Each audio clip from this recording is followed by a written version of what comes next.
రాజు చాలా విలాసవంతంగా జీవించేవాడు. అయితే ఉన్నట్టుండి ఆ రాజు ఆరోగ్యం పాడైంది. వైద్యులు వచ్చి చూసిన తర్వాత ఎక్కువ రోజులు బ్రతకు అని చెప్పారు. దీంతో రాజు ఒక్కసారిగా డల్ అయిపోయాడు. అసలు ఏం జరుగుతుందో తనకు అర్థం కాలేదు. సరే, ఇక ఎలాగూ చనిపోతున్నాం, ఇన్ని రోజుల నుంచి చాలా విలాసవంతమైన జీవితం గడిపాం కదా, మరి చనిపోయిన తర్వాత నాతో పాటు ఎవరు తోడుంటారో అని చెప్పేసి రాజుకి అనిపించిన వెంటనే రాజుకి ఎంతో ఇష్టమైన 4వ భార్యను పిలిపించుకున్నాడు. రాణి, నేను చాలా బాగా చూసుకున్నాను, వజ్రాలు వైడూర్యాలు కొనిపెట్టాను, మంచి మంచి బట్టలు కొనిచ్చాను, అందరికంటే ఎక్కువ నేను ప్రేమించాను. మరి ఇప్పుడు నేను చనిపోబోతున్నాను కదా, చావు తర్వాత కూడా నువ్వు నాతో తోడుంటావా అని అడిగాడు. దానికి వెంటనే రాణి, నా జీవితం అంటే నాకు చాలా ఇష్టం, నీ దగ్గర డబ్బు ఉంది కాబట్టే, సంపద ఉంది కాబట్టే నేను నీ దగ్గర ఉన్నాను, నేను చావుతో పాటు చావు తర్వాత నీతో తోడు రాలేనని చెప్పేసి వెళ్ళిపోయింది. ఆ మాటకి రాజు ఒక్కసారిగా కళ్ళల్లో నీళ్లు తిరిగినాయి. నేను తనని చాలా బాగా చూసుకున్నాను కదా, వజ్రాలు వైడూర్యాలు నగలు అన్నీ కొనిచ్చాను, చాలా కలకల్లాడేలా చూసుకున్నాను, కానీ నన్ను ఎందుకు వదిలి వెళ్ళిపోయింది అని చెప్పేసి రాజు తనలో తానే చాలా మదనపడ్డాడు. ఇక అలా బాధపడుతూ రాజు 3వ భార్యను పిలిపించాడు. ఆమె అన్నా కూడా రాజుకి చాలా ఇష్టం. ఆమెని పిలిపించి, రాణి, నేను చనిపోతున్నాను కదా, కనీసం నువ్వైనా నాతో తోడొస్తావా చావు తర్వాత అని అడిగాడు. వెంటనే 3వ భార్య, నేను మీతో తోడు రాలేను, మీరు చనిపోయిన వెంటనే నేను వేరే వాళ్ళని పెళ్లి చేసుకుని వెళ్ళిపోతాను అంది. ఎందుకంటే నాకు సంపద ముఖ్యం, మీ దగ్గర సంపద ఉంది కాబట్టి నేను మిమ్మల్ని పెళ్లి చేసుకున్నాను, సో మీరు చనిపోయిన తర్వాత నేను వేరే ఒకరిని పెళ్లి చేసుకుని వెళ్ళిపోతాను, నన్ను క్షమించండి అని చెప్పేసి ఆమె కూడా వెళ్ళిపోయింది. ఇక రాజుకి ఏం చేయాలో అర్థం కాలేదు. నేను ప్రేమించిన వాళ్ళు ఒక్కొక్కళ్ళు నాకు ఎందుకు దూరం అవుతున్నారు అని చెప్పేసి రాజు చాలా బాధపడ్డాడు. ఇక 2వ భార్యను పిలిపించాడు. 2వ భార్యను పిలిపించి, నాకు కష్టంలో కానీ సుఖంలో కానీ, లేదంటే నేను ఒక ఒడిదుడుకులు ఎదుర్కొంటున్నప్పుడు కానీ నాకు చాలా తోడున్నావు, భుజం తట్టావు, ఇప్పుడు నేను చనిపోబోతున్నాను కదా, చావు తర్వాత నాతో తోడు రాగలవా అని అడిగాడంట. నేను అడగగానే, నేను మీకు సహాయం ఉన్నమాట నిజమే, మిమ్మల్ని ప్రోత్సహించిన మాట నిజమే, మీరంటే నాకు చాలా ఇష్టం, కానీ చావు తర్వాత మాత్రం నేను మీతో రాలేను, కావాలంటే మీ అంత్యక్రియలను, మీకు చావు తర్వాత జరిగే కార్యక్రమాలన్నీ కూడా నేను ఎంతో ఘనంగా అంగరంగ వైభవంగా జరిపిస్తాను అని చెప్పిందంట. దీనికి రాజు చాలా బాధపడ్డాడు. ఎందుకంటే ఈ 2వ భార్య అన్నా కూడా రాజుకి చాలా ఇష్టం. అదేంటి రాణి, నువ్వు నా కష్టాల్లో సుఖాల్లో నువ్వే తోడుంటావు అనుకున్నాను, నువ్వు కూడా ఇలా అన్నావేంటి అనే బాధపడుతున్న సమయంలో ఒక వెనక నుంచి ఒక వాయిస్ వినిపించింది. చావు తర్వాత కూడా నేను మీతో తోడుంటాను, చావులో కూడా తోడుంటాను అని చెప్పేసి. ఎవరా అని చెప్పేసి రాజు ఒక్కసారి పక్కకు చూడగా మొదటి భార్య కనిపించింది. రాజు కళ్ళల్లో ఒక్కసారిగా నీళ్లు తిరిగాయి.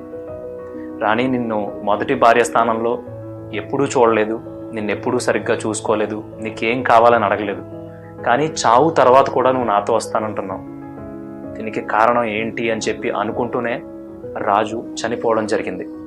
అలా ప్రాణాలు వదిలేసిన రాజు 4 భార్యల్లో చివరి 3 భార్యల ప్రేమలను, అనురాగాలను, వాళ్ళ తోడును వెంట తెచ్చుకోలేకపోయాడు.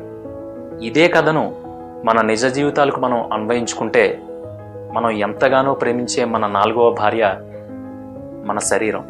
అంటే మన శరీరానికి మనం చాలా రకాల ఆభరణాలు వేస్తాం, మంచి మంచి బట్టలు తొడుక్కుంటాం, చాలా అలంకరించుకుని ఎప్పుడూ అద్దం ముందు గడుపుతూ చాలా అందంగా ఉన్నాను, నేను ఇంకా అందంగా ఉండాలి అని చెప్పి పదే పదే మనకి మనం అనుకుంటూ మురిసిపోతూ ఉంటాం.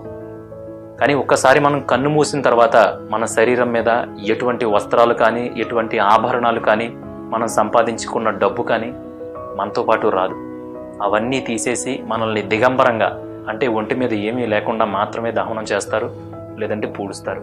ఇక మన జీవితంలో 3వ భార్య విషయానికి వస్తే, మనం సంపాదించుకున్న ఆస్తిపాస్తులు, మనం సాధించుకున్న హోదాలు, ఇవన్నీ కూడా 3వ భార్య లెక్కలోకి వస్తాయి.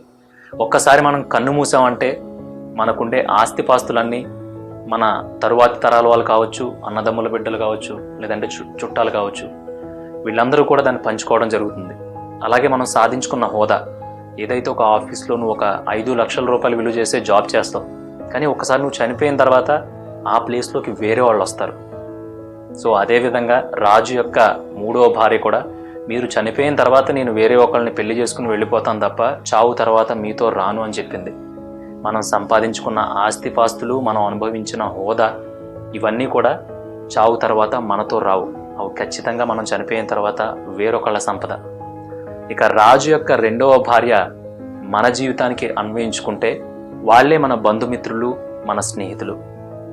రాజు రెండవ భార్యని నువ్వు చావు తర్వాత కూడా నాతో తోడొస్తావా అని చెప్పినప్పుడు ఆమె ఏమంటుందంటే, లేదు, నేను మీ అంత్యక్రియలను ఘనంగా చేస్తాను, మీ గురించి బాధపడతాను, మీరంటే నాకు ఇష్టమే కానీ చావు తర్వాత నేను మీతో రాలేను అని చెప్పింది.